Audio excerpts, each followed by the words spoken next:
hoentje. Oh. Dat is een Loekie. Cameraman Mitch zei net van, het koos ook wel Bobby zien van Kuifje. Sprekend, hè? Ja. Ja. We reden hier net al langs, hè. Je had het ons gezien. Dit is zo'n leuk tafereel, hè. Zit je hier dukker? Alleen al als de berg al staat afkomt, dan... ja. Zal ik even vuursten. Hi, Bas. Jacques Jans. L1. Onderweg. Ah, dat is ook...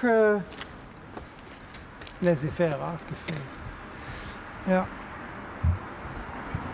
Maar heb je... Mag ik neven Loekie zitten? Jazeker. Hallo Loekie! Ja. Ja, Loekie. Ja, we deden Loekie en toen zoeken we dich. Ja. Loekie is waar kuntje. Ja, duidt het dat goed? Ja, Ja. hij brengt de gasten naar binnen en hij brengt ze naar de boot. Op een nette manier. Op een nette manier. Ja. Wie al is Loekie? 4,5. Oh. Ja. Ja, dat is wat hè, Loekie. Ja. Dat vinden de hondjes altijd interessant. Ja. Want er zitten ook dan de geur van hondjes aan. Maar je brengt hier samen wel eens wat die door? Ja, ja.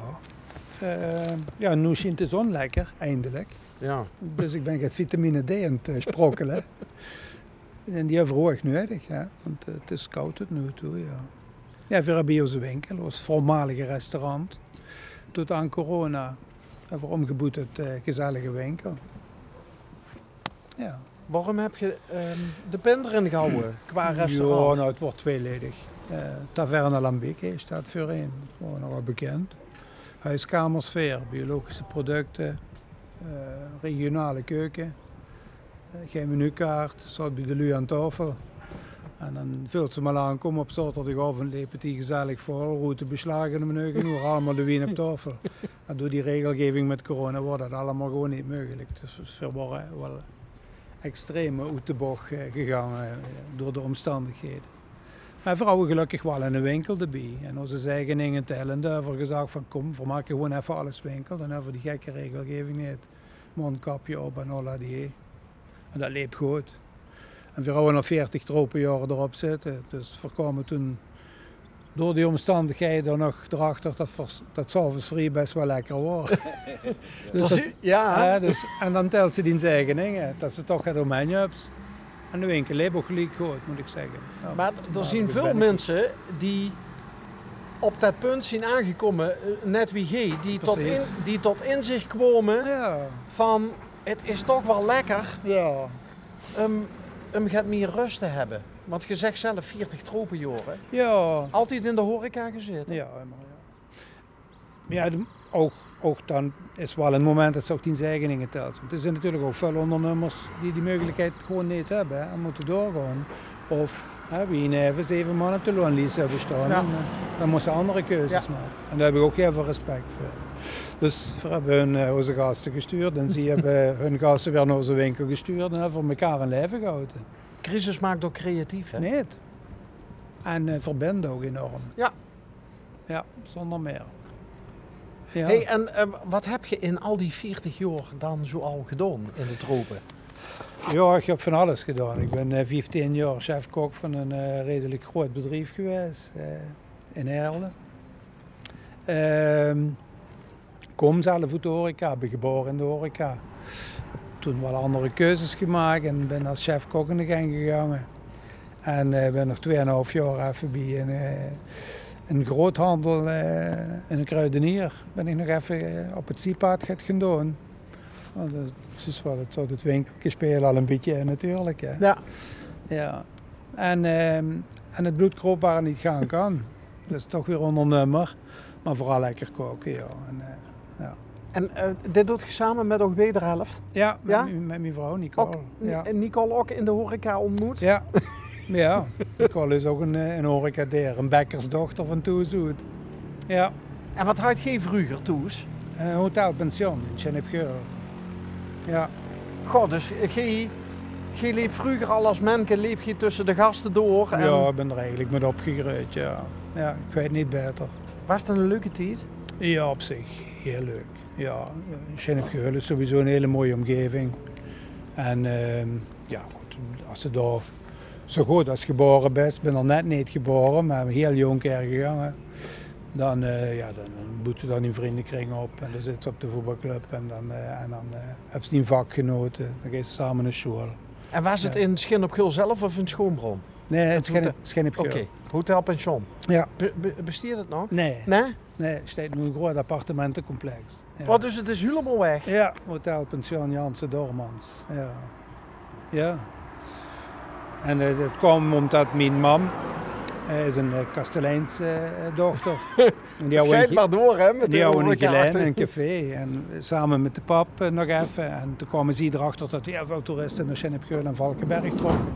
Dus die hadden op een gegeven moment gezegd van als er meer willen, dan moet verdekken anders. Ja. Want mijn pa moet eigenlijk door een pension geboet. Ja. Onderweg. Goeiedag. Ja, goed opletten, hè? Allemaal onderweg.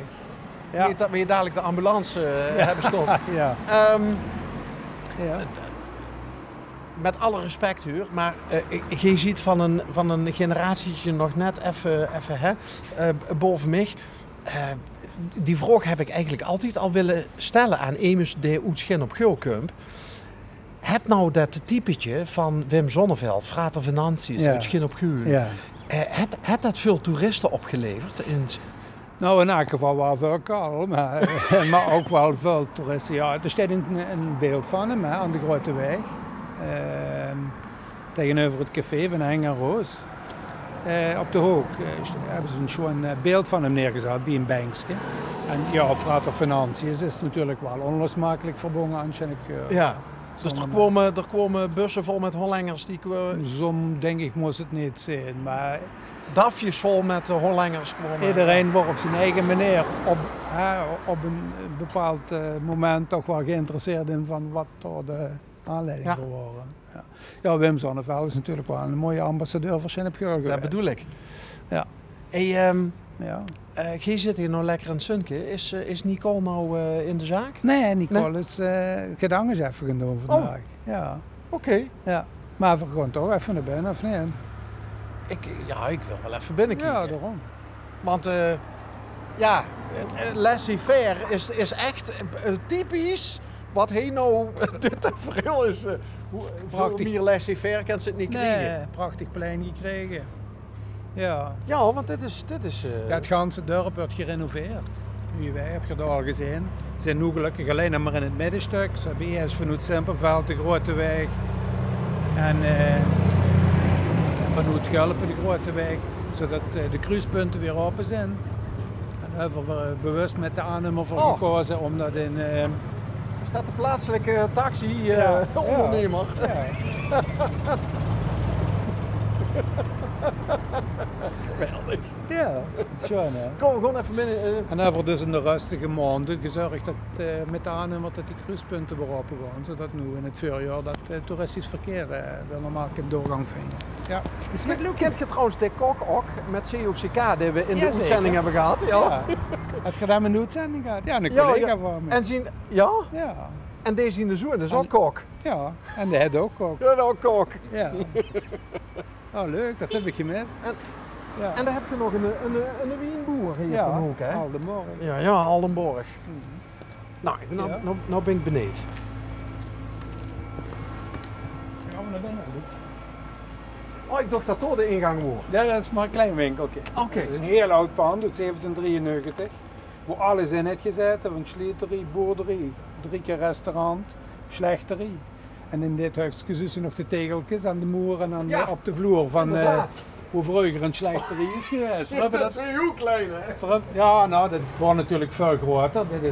Die houten wand is naderhand erin gezet. Maar hier wordt dus vroeger de slechterie in het pand. Ja.